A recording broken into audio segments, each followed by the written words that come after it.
आज की इस वीडियो में मैं कंपेयर करने वाला हूँ सारे फॉर्म्स को, क्योंकि इस चीज को लेके लोगों के मन में बहुत डाउट है और इसके पीछे डिबेट भी होती रहती है। कोई बोलता है ये फॉर्म बेस्ट है, कोई बोलता है वो फॉर्म बेस्ट है। इसलिए आज की इस वीडियो में सब कुछ पूरा अच्छे से एक्सप्लेन करूंगा और मैं बताऊंगा कि इनमें से सबसे बेस्ट कौन सा है। इसलिए इस वीडियो को स्टार्ट करने से पहले एक लाइक कर दो, क्योंकि आज आपके सारे डाउट्स खत्म होने वाले हैं। मतलब कि यार वीडियो शुरू करते हैं। मैं सोच रहा हूँ कि शुरू करते हैं उस छोटे वाले बैंड से जहाँ से लोगों के मन में डाउट आना शुरू हुआ था और लोग कंपेयर करना स्टार्ट किए थे। तो स्टार्ट 10 साल वाले बैंड से ही करते। तो देखो ये स्टोरी वहां से स्टार्ट होती है जब इस बैंड को भी नॉर्मल क्लासिक वाले बैंड की जैसे ही ऑमनिट्रिक्स मिलती है। दोनों ही बैंड की पहले तो ऑमनिट्रिक्स सेम होती है। जो क्लासिक और रिबूट दोनों ही बैंड है उनकी ऑमनिट्रिक्स स्टार्टिंग में पहले तो सेम ही होती है, बट यार रिबूट के अंदर एक ऐसा एपिसोड आता है जिसमें वो अपग्रेड बन के ऑमनिट्रिक्स के अंदर जाता है, जिससे वो ऑमनिट्रिक्स को अपग्रेड कर देता है, जिसकी यार वजह से ऑमनिट्रिक्स का जो आउटर स्ट्रक्चर था वो पूरा चेंज हो गया था। और सिर्फ आउटर स्ट्रक्चर चेंज नहीं हुआ था, जब वो ऑमनिट्रिक्स के अंदर गया था उस वजह से यार उसके अंदर एक नया फॉर्म भी अनलॉक हुआ था और वो था ओमनी इनहेंस फॉर्म। देखो पहले बैंड अगर किसी एलियन में ट्रांसफॉर्म होता रहा तो उसके बाद सिर्फ एक एलियन की पावर होती थी, बट जैसे ही ओमनी इनहेंस फॉर्म उसका अनलॉक हुआ उसके बाद ऐसा हो गया कि वो कोई भी एलियन ट्रांसफॉर्मेशन में ट्रांसफॉर्म होता रहा तो उसके सारे एलियन ट्रांसफॉर्मेशन में इलेक्ट्रोकाइनेसिस की पावर आ गई थी। मतलब बैंड के सारे एलियन ट्रांसफॉर्मेशन इलेक्ट्रिक अटैक को यूज कर सकते थे। वो इसीलिए हो रहा था क्योंकि बैंड के ऑमनिट्रिक्स के अंदर एक ऐसा एलियन था जिसका नाम शॉक रॉक था और उस टाइम ऐसा हो रहा था बैंड किसी भी एलियन में ट्रांसफॉर्म होता रहा तो उसके बाद एडिशनल शॉक रॉक की पावर आ जाती थी। मतलब उसके पास आप इलेक्ट्रोकाइनेसिस की पावर आ जाती थी और वो इसलिए हो रहा था जब अपग्रेड ने ऑमनिट्रिक्स को अपग्रेड किया। हाँ, तो उसके बाद जब अपग्रेड का जो पोर्टल डिस्ट्रॉय हुआ तो ग्लिच ने उस चीज को फिक्स करने के लिए यहाँ फुल मनाई का पोर्टल लगा दिया था और उसके बाद फुल मनाई का पोर्टल का कुछ इस तरीके से हल होता है और इसलिए ऑमनिट्रिक्स ओमनी इनहेंस फॉर्म दे रही थी और इसलिए बैंड को अपने सारे ट्रांसफॉर्मेशन में फुल मनाई का डीएनए मिल रहा था। मतलब वो उनके साथ फ्यूजन हो जा रहा था एक तरीके से। उसके बाद हमें एक और ट्रांसफॉर्मेशन इसी बैंड के थ्रू देखते हैं और वो तब हमें देखने को मिलता है जब ये बैंड उस चीज को फिक्स करने के लिए ऑमनिट्रिक्स के अंदर जाता है और फिर से ऑमनिट्रिक्स को रिबूट करता है। तो ऑमनिट्रिक्स कुछ ऐसा हो जाता है और वो ठीक हो जाता है और उनको कुछ दिन बाद ये पता चलता है कि ऑमनिट्रिक्स जिस कैप्सूल में आता है उसके साथ एक और चीज थी जो कि उनके ट्रैकर में बार बार उनको शो हो रहा था। और वो जैसे ही उस लोकेशन में जाते हैं पहले तो इनको कुछ भी नहीं मिलता, पर वो जैसे ही थोड़ा ढूंढते ग्वेन को वो की मिलती है जो कि ऑमनिट्रिक्स के साथ आई होती है और फिर बैन को जैसे ही वो ऑमनिट्रिक्स की मिलती है और बैन उसको अपने ऑमनिट्रिक्स के अंदर डालता है, बूम, पूरा ऑमनिट्रिक्स चेंज हो जाता है और वो कुछ इस तरीके से हो जाता है। और इस टाइम बैन के ऑमनिट्रिक्स में एक नया फॉर्म भी अनलॉक हुआ था और वो था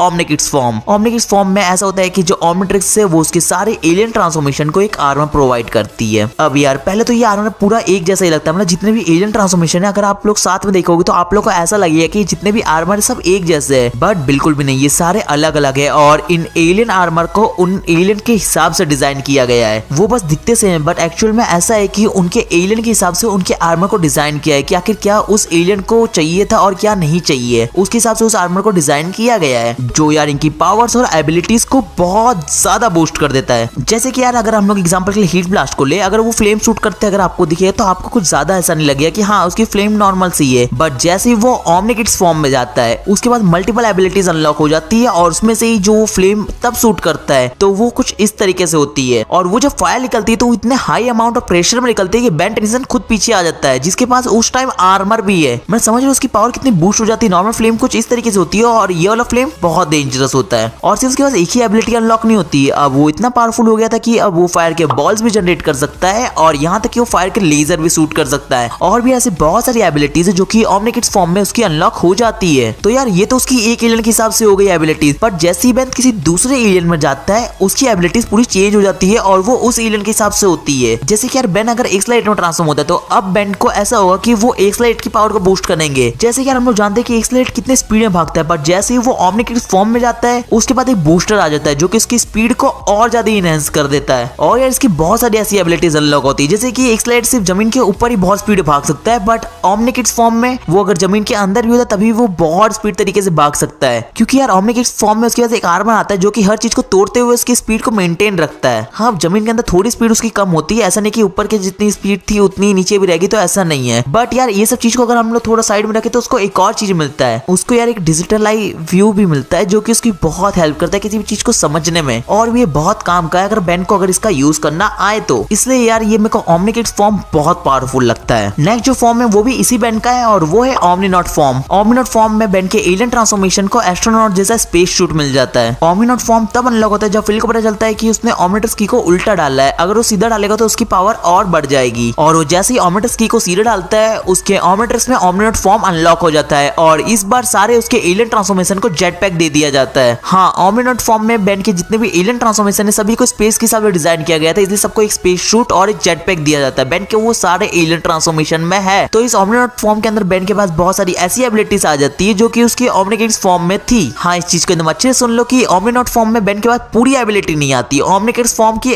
आधी एबिलिटीज आती है या थोड़ी सी ज्यादा एबिलिटीज आती है, क्योंकि यार उसके अंदर काफी सारी जो ऐसी पावर्स और एबिलिटीज है जो कि ओमनीकिड्स फॉर्म में अनलॉक है और वो ओमनीनॉट में इसलिए नहीं है क्योंकि स्पेस में बहुत सारे ऐसे अटैक है जो कि बेन यूज नहीं कर सकता। इसलिए यार जो क्रिएटर्स है उनने इस चीज को उसमें ऐड ही नहीं किया। तो ओमनीनॉट में थोड़ी कम चीजें लगे कंपेयर ओमनीकिड्स के। ओमनीनॉट मेरे को थोड़ा कम पावरफुल लगता है ओमनीकिड्स से, ओमनीकिड्स मेरे को थोड़ा ज्यादा लगता है। टेंशन मतलब इन सबको अभी मैं वीडियो में रैंक करके बताऊंगा कि आखिर कौन सा सबसे बेस्ट है और कौन सा सबसे बेकार है। तो अब बढ़ते हैं उस ट्रांसफॉर्मेशन की जिसको लोगों ने सबसे ज्यादा पसंद किया है और वो है अल्टीमेट ट्रांसफॉर्मेशन। देखो अब अल्टीमेट्रिक्स अपने नॉर्मल एलियन ट्रांसफॉर्मेशन को अल्टीमेट फॉर्म देती है, बट उनको अल्टीमेट फॉर्म कैसे मिलता है और उसका प्रोसेस क्या होता है, चलो पहले मैं वो भी बता देता हूँ। देखो अब ओमनीट्रिक्स किसी भी अपने एक एलियन को लेती है और उसको 1000 ईयर्स के लिए एकदम वर्स्ट सिनेरियो में डाल देती है। हाँ, वो उन हजारों सालों में धीरे धीरे करते इवॉल्व करता है। जैसे कि पहले कोई भी एक एलियन ट्रांसफॉर्मेशन कुछ ऐसा दिखता है अपने नॉर्मल ट्रांसफॉर्मेशन जैसा, बट वो धीरे धीरे जब वो सबसे वर्स्ट सिनेरियो में उसको डाल देते हैं तो वो टाइम टू टाइम उसके हिसाब से इवॉल्व करता है और जैसे ही 1000 साल कंप्लीट हो जाते हैं ओमनीट्रिक्स वो फाइनल एलियन को दे देती है और उसी को हम लोग अल्टीमेट ट्रांसफॉर्मेशन कहते हैं। और यार इसी रीजन की वजह से जितने भी हमें अल्टीमेट फॉर्म देखने को मिले हम लोग उसको आर्टिफिशियल इवॉल्व फॉर्म कहते हैं, क्योंकि यार उसको आर्टिफिशियल तरीके से इवॉल्व किया गया है। उसको हजारों सालों के लिए एकदम वर्स्ट सिनेरियो में डाला है जिसकी वजह से वो इवॉल्व हुआ है। नेचुरली ये चीज पॉसिबल है ही नहीं किसी भी एलियन ट्रांसफॉर्मेशन के लिए, क्योंकि यार अल्टीमेट्रिक्स किसी भी एलियन फॉर्म को बेकार से भी बेकार से सबसे बेकार कंडीशन में डालती तब वो जाके ऐसे इवॉल्व होते और उनकी पावर इतनी ज्यादा बढ़ जाती है। तो अब अल्टीमेट फॉर्म में आप लोग ये चीज तो जानते हो, जब भी बेन किसी भी अपने एलियन के अल्टीमेट ट्रांसफॉर्मेशन में जाता है उसके पास मल्टीपल एबिलिटीज उस फॉर्म में भी अनलॉक हो जाती है, क्योंकि यार बेन जब भी किसी एलियन के अल्टीमेट ट्रांसफॉर्मेशन में जाता है तो उसको नए एबिलिटीज तो मिलते ही है, प्लस जो उसकी पुरानी अटैक्स होते हैं वो बहुत ज्यादा पावरफुल हो जाते हैं। उसके बाद अगर मैं इस वीडियो का लास्ट फॉर्म के ऊपर बात करूं तो वो था फ्यूजन फॉर्म, जो कि हमें दो बेन के थ्रू देखने को मिला है। फर्स्ट ये 10 साल वाले बेन और सेकंड हमें बेन 10,000 के पास देखने को मिला है फ्यूजन फॉर्म। 10 साल वाले बेन के पास टेम्पररी टाइम के लिए ये फॉर्म था इसलिए इसको कंसीडर नहीं करते, हम लोग बेन 10,000 के फॉर्म को कंसीडर करते हैं। फ्यूजन फॉर्म में ऐसा होता है कि बेन दो अलग अलग एलियन को सिलेक्ट करता है और उनको आपस में फ्यूज कर देता है आर्टिफिशियल तरीके से और उसको वो एलियन ट्रांसफॉर्मेशन मिलता है जो कि कहीं भी एग्जिस्ट नहीं करता। फ्यूजन फॉर्म के अंदर बेन के पास कोई लिमिट्स नहीं होती, वो किसी भी एलियन ट्रांसफॉर्मेशन को अपने किसी दूसरे एलियन ट्रांसफॉर्मेशन के साथ फ्यूजन कर सकता है, वो इसलिए क्योंकि यहाँ पे कोई लिमिट्स नहीं है और इसी के साथ हमारे सारे फॉर्म्स भी खत्म होते हैं। मुझे पता है आप लोग में अब ये चल रहा होगा कि आखिर इसमें से वर्स्ट कौन सा है और बेस्ट कौन सा है, जिसके लिए आप लोग इस वीडियो में आए थे। हाँ, तो जो नंबर 5 मैंने फॉर्म रखा है वो है ओमनीनेंस फॉर्म। वो इसलिए क्योंकि इस फॉर्म के अंदर बेन के सारे एलियन ट्रांसफॉर्मेशन में उसके पास इलेक्ट्रोकाइनेसिस की पावर आ जाती है, जो कि यार वैसे तो बहुत ही पावरफुल है, बट कंपेयर इन चारों के करूँ तो ये सबसे वर्स्ट चीज है। वो इसलिए क्योंकि इसमें बेन के पास सिर्फ एक ही एलियन होता है और उसके साथ ही सारे एलियन को फ्यूज किया जाता है जो कि होता है शॉक रॉक। उसके साथ ही बेन के सारे एलियन को फ्यूजन किया जाता है जो कि मेरे को पावरफुल तो है पर इतना पावरफुल नहीं लगता, इसलिए मैंने इसको नंबर 5 पे रखा। और जो नंबर 4 पे है वो है फ्यूजन एलियन। फ्यूजन एलियन को मैंने नंबर 4 पे सिर्फ इसलिए रखा क्योंकि बेन इसमें अपने हिसाब से किसी भी एलियन को किसी के साथ फ्यूजन कर सकता है। इसमें यार ऐसा नहीं रहेगा कि बेन किसी एक एलियन के साथ ही फ्यूजन होगा और उसको किसी एक एलियन की ही एबिलिटी सारे एलियंस में मिलेगी। इसमें यार बेन को किसी एक एलियन के साथ फ्यूजन नहीं करना पड़ेगा, वो किसी भी एलियन को किसी के साथ फ्यूजन कर सकता है। सपोज वो फायर और इलेक्ट्रिक को फ्यूजन कर सकता है, फायर वाटर को भी फ्यूजन कर सकता है या किसी और वगैरह बहुत सारे जितने भी एलियन है उनको एक दूसरे के साथ फ्यूजन कर सकता है, इसलिए मैंने इसको नंबर 4 पे रखा। और जो 3rd पे है वो है अल्टीमेट फॉर्म। अल्टीमेट फॉर्म को मैंने नंबर 3rd पे इसलिए रखा क्योंकि वो आर्टिफिशियल तरीके से जो एलियंस को इवॉल्व करता है सच में वो बहुत ही खतरनाक चीज है। उसमें यार बेन के एलियंस की पावर बहुत ज्यादा बढ़ जाती है और अपने नॉर्मल ट्रांसफॉर्मेशन को वो इजीली हरा सकता है, एक नहीं बल्कि बहुत सारे को, बट फिर भी हमारे पास इससे भी बहुत अच्छे फॉर्म है इसलिए मैंने अल्टीमेट फॉर्म को नंबर 3rd पे रखा। और जो नंबर 2nd पे है वो है ओमनीनॉट फॉर्म। अब इस फॉर्म के अंदर बेन के जितने भी एलियन ट्रांसफॉर्मेशन है उनको एक आर्मर प्रोवाइड कर दिया जाता है जो कि स्पेस थीम पे बेस्ड होता है और ये इसलिए डिजाइन किया था कि बेन को अब सोचना नहीं पड़ेगा जब भी वो स्पेस में जाएगा कि नहीं मेरे को ये एलियन को यूज करना है, इसके बाद स्पेस एबिलिटी है और ये स्पेस में सर्वाइव कर सकता है। अब बेन अपने किसी भी एलियन ट्रांसफॉर्मेशन को स्पेस में इजीली यूज कर सकता है क्योंकि ओमनीनॉट फॉर्म उन सारे एलियंस को एक आर्मर प्रोवाइड करता है जो कि आराम से स्पेस में सर्वाइव कर सकते हैं, प्लस उनको जेट पैक भी देता है। बट यार ऐसा नहीं कि इसमें सभी कुछ अच्छा है, इसमें एक बुरी चीज भी है कि बहुत सारे ऐसे अटैक्स है जो कि वो स्पेस में यूज नहीं कर सकता, वो सारे इसके सूट से निकाल दिए गए हैं। और यार ऐसी बहुत सारी छोटी छोटी चीज भी है जो कि इसको और पावरफुल बनाते हैं, वो भी ओमनीनॉट फॉर्म से हटा दिया गया है और यार इसलिए मैंने इसको नंबर 2 पे रखा। और जो नंबर 1 पे है वो है हमारा ओमनिकिड्स फॉर्म। देखो अब इस चीज को लेकर मैं लिटरली बहुत कंफ्यूज था कि आखिर मैं नंबर 1 पे किसको रखूं, बट यार मैंने इसको बहुत अच्छे से सोचा और मैंने अर्थ के बेसिस पे रैंक किया और मैंने ओमनिकिड्स को नंबर 1 पे रखा क्योंकि यार हमेशा तो बेन स्पेस पे फाइट करेगा नहीं, वो कभी कभार ही जाएगा जो कि ओमनीनॉट सही है, इसलिए मैंने इसको नंबर 2 पे कर दिया। ज्यादातर बेन की जितनी भी इंपॉर्टेंट फाइट्स है वो उसके अर्थ या किसी और प्लेनेट पे होती है जहाँ ऑक्सीजन रहते हैं, जो कि हमने बेंटन क्लासिक से लेके ओमनीवर्स तक देखते आए। इसलिए यार मैंने ओमनीकिड्स को नंबर 1 पे रखा, क्योंकि ओमनीकिड्स फॉर्म के अंदर बेन के पास मल्टीपल एबिलिटीज तो अनलॉक होती है और उसके एलियंस की पावर बहुत ज्यादा बढ़ जाती है। तो अब यहाँ पर हमारी वीडियो खत्म होती है। अब जो भी मेरी लिस्ट से सेटिस्फाई नहीं है वो ओमनीनॉट और ओमनीकिड्स के ऊपर नीचे कर सकता है, क्योंकि दोनों में ही माइनर सा डिफरेंस है। कुछ चीज इसमें अच्छी, कुछ चीज इसमें अच्छी है। मैंने अपने ओपिनियन में मैंने रैंक किया इस वीडियो को, और इसलिए अगर आप लोग को अगर ये वीडियो अच्छी लगी और अगर आप लोग मेरे रैंक से सेटिस्फाई हो तो इस वीडियो को याद से एक लाइक कर देना। जिनने भी अभी तक वीडियो को लाइक नहीं किया कर दो यार वीडियो को लाइक, और यार चैनल को भी सब्सक्राइब कर लेना बेंटन की और ऐसी इंटरेस्टिंग वीडियो को देखने के लिए, और बेल आइकन को भी याद से दबा देना। तो कमेंट से मुझे बताना कि आप लोग को इन पांचों में सबसे बेस्ट कौन सा फॉर्म लगता है। अगर मैं अपना पर्सनल ओपिनियन बताऊं तो मुझे अल्टीमेट से तो बहुत ज्यादा प्यार है, पर अब धीरे धीरे ओमनीकिड्स से पसंद आ रहा है। क्या करूं यार, चलो मेरे को आप लोग अपना कमेंट से बता दो कि आपको कौन सा सबसे ज्यादा पसंद है। तो अब इस वीडियो को एंड होने से पहले मैं आप लोग को ये बोलना चाहूंगा कि अगर आप लोगों ने मेरे इस वीडियो को नहीं देखा जिसे मैंने बेन की स्टार्टिंग से लेकर एंड तक सारी ओमनीटर्स को एक्सप्लेन किया है, तो जल्दी जाओ इस वीडियो पे क्लिक करो और जाओ इस वीडियो को देखो यार। इसे मैंने सारी ओमनीटर्स को बताया है स्टार्टिंग से लेकर एंड तक। तो मैं आप लोग से मिलता हूँ नेक्स्ट वीडियो में। Bye bye guys.